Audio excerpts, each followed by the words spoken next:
there, everybody. My name is Kate, and welcome to my channel, Trinergy Awakens Naturally. We're on the road, of course, rambling around in Colorado Springs, having wonderful, delightful little things happening all the time, and I'm semi-lost. My GPS is telling me to go this way, but it just feels weird. So, okay, gotta trust something, though, sometimes, don't we? So, anyway, even when it doesn't look like it's right, my GPS probably has a much better chance of being correct than I do. So I'm going to trust it for a minute until it absolutely is incorrect, and I believe I see it shaping up that, yeah, this looks right now. Okay, well, good thing I trust my GPS more than I do my memory. So anyway, what I'm coming through today with is something that, if you do not know Dr. Ramani, I will put a link down below to her channel or to a video of hers that came up recently. I'm not sure. I think it was within the last day or two of the date of this message that she put the message out that had to do with radical acceptance versus radical awareness. And I so wanted to jump in on that because 111, that's something that I've often had an issue with as well. And yet I understand the concept of radical acceptance. However, I haven't always agreed when I heard people talking about it, and I wasn't sure what the difference was, and she explains it beautifully. And I'm going to give that from a metaphysical or spiritual aspect, which she does not give. I believe wholeheartedly that we need both the head and the heart to make commentary, to better understand, for me anyway, and for a lot of people, we want logic, in our spirituality, because some stuff we're not going to do. If it doesn't make any sense to me, I'm not going to do that. Or if I do that just simply from my heart because somebody told me to, it may not always make sense to me, and then I'm going to be mad and feel had and feel stupid, perhaps. And so I like to think in nuances and semitones. I am a singer at heart, and I understand very microtonality, and that's where I want you to kind of understand language as well. If you don't play an instrument, you can at least understand when you hear instruments of any kind, no matter what music you might be listening to, if it is not playing in tune with the band itself, it's going to sound like shit. It's just really, it'll tone in, and it doesn't matter if it's rock or if it's Rachmaninoff. It doesn't matter who's playing it. If it's playing out of tune, you'll hear that, especially when the different instruments are playing out of tune. And so that's what I'm talking about, is the nuance of language is very much the same way, that we can take something in one nuance and flavor of the word, and it's really, there's far more that can be had with that flavor, to understand it in multiple applications of the language. So the words radical acceptance, what she was explaining and what I get is that we're kind of told, just accept what is.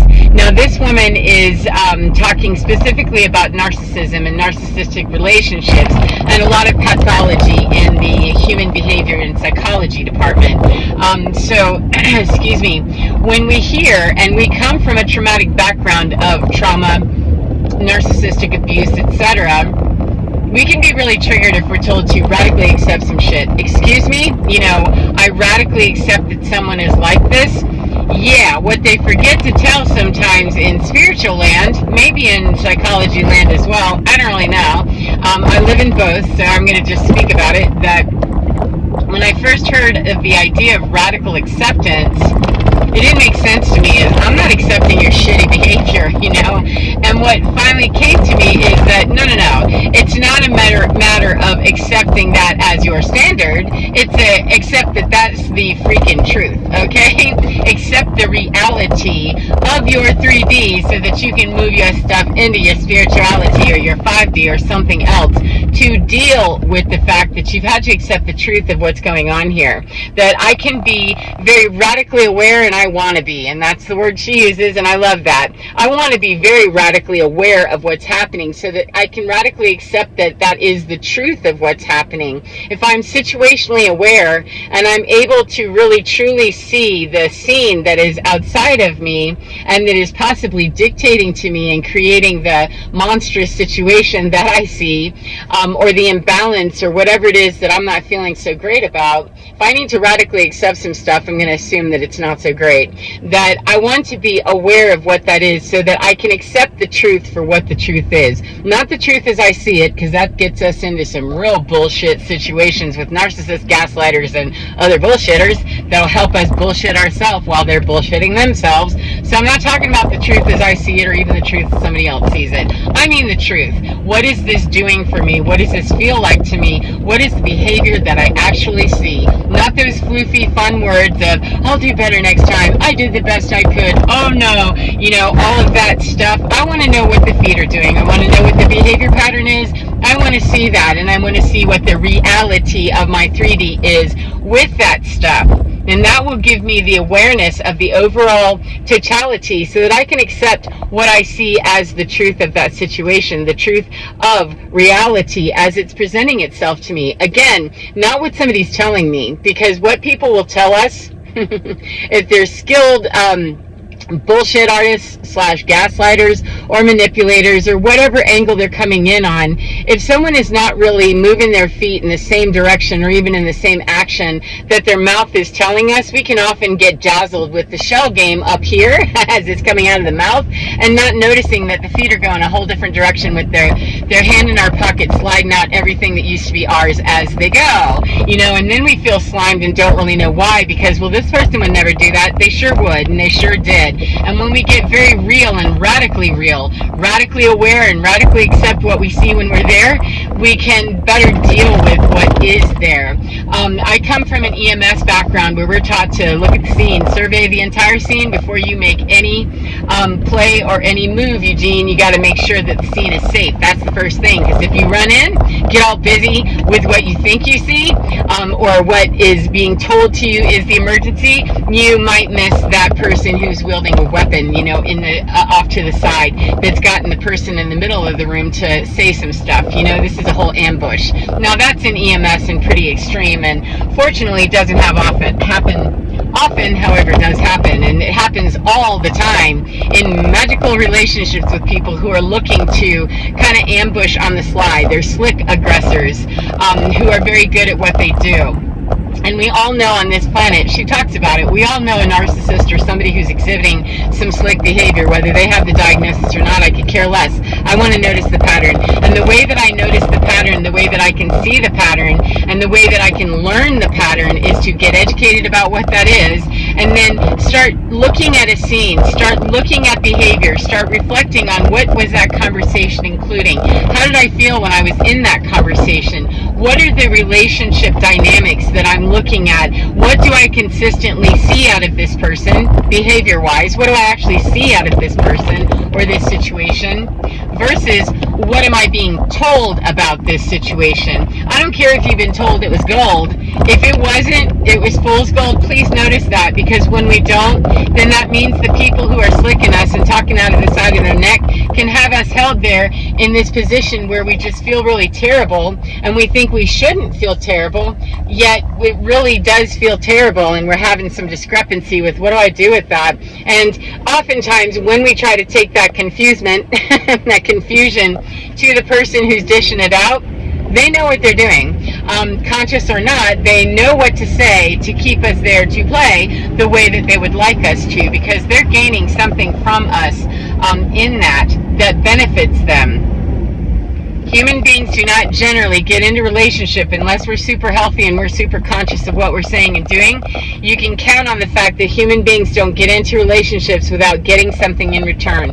There's generally, especially unhealed people, unconscious people, unconscionably unconscious people, whatever you're dealing with, are people that they'll do what they have to do, even if it doesn't seem like they would. They're saying it sweetly. They will be slicking your pockets and taking everything you have, Oliver Twist style, and saying, please, might I have more, while you're lying on the floor. So I'm not saying to be suspicious or paranoid. I'm saying be honest and truly aware of what you're seeing. Look, do I have seen safety? What is the behavior that I'm noticing here?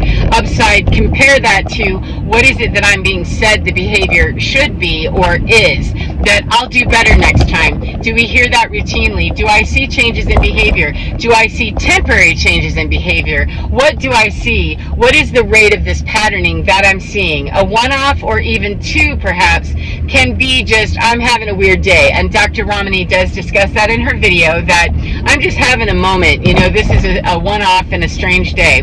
Maybe a couple of days where, I was PMSing or whatever, menopausing, whatever I was doing. However, if we're seeing a return to the same pattern, you are seeing someone that's showing you as best as they can the reality of them for as long as you are willing to watch them instead of listen to them. If you're willing to listen to them, they can have you there in that magic show and the illusion and the delusion and the bullshit indefinitely. Trust me, there are lots of people that have lived and died under those illusions, and I want people to really be aware of what's happening to you, because sometimes we have no idea what we're losing when we're having these confusing conversations and we want to be trying to radically accept some stuff.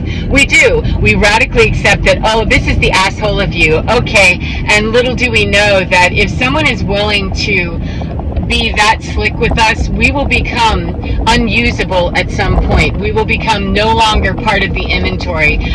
Could be when we're withered up, dried up, and we actually just leave the planet. Could be then, and we will have never really met our truly beautiful spot within us. Or it could be, when we finally say no a little too often, or we start to notice a little too much, or we start to feel too creepy, or we run out of money, or we run out of, taking people in our car, or whatever it is, the resource that benefits that other person, we'll find that we are quite disposable. And that's a hard way to learn. That's crash and burn.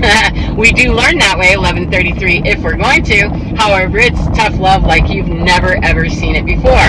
So I highly encourage that if you're going to radically accept something, radically accept the awareness of what's truly happening. To be aware and to see what is the patterning of what I see. What is it that's presenting itself in front of me? Not that I radically accept that as my reality anymore. Radically accept what you see, that, oh, that person is kind of a butthole to me, or they're kind of a butthole to somebody else. And that is a key indicator. Somebody's butthole behavior, whether it's to me or to somebody else, if somebody's willing to be really nasty about another person, nasty to another person, and be slick, and it doesn't involve me, I better consider that one day it absolutely will. The minute that I'm no longer usable to that system, or I speak too loudly, or want to have my own identity that somehow rubs against the person in front of me.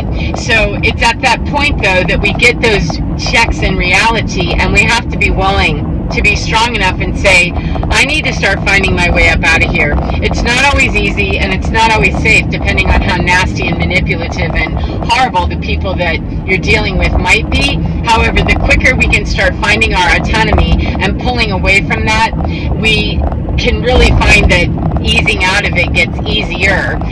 For as long as we're hoping, praying, wishing, accepting, and telling ourselves, the other person on the other side is happy for you to take that position of radical acceptance. That means radical asshole me can be totally accepted and free to do whatever I want to do, and allow that to keep growing and building until it absolutely destroys you. There are people on the planet, not everybody of course, however, there's a bunch of people on the planet that are willing to destroy a whole other person before they will be willing to change their behavior, go without, or be denied what they think they are entitled to or should have, because that's what they want.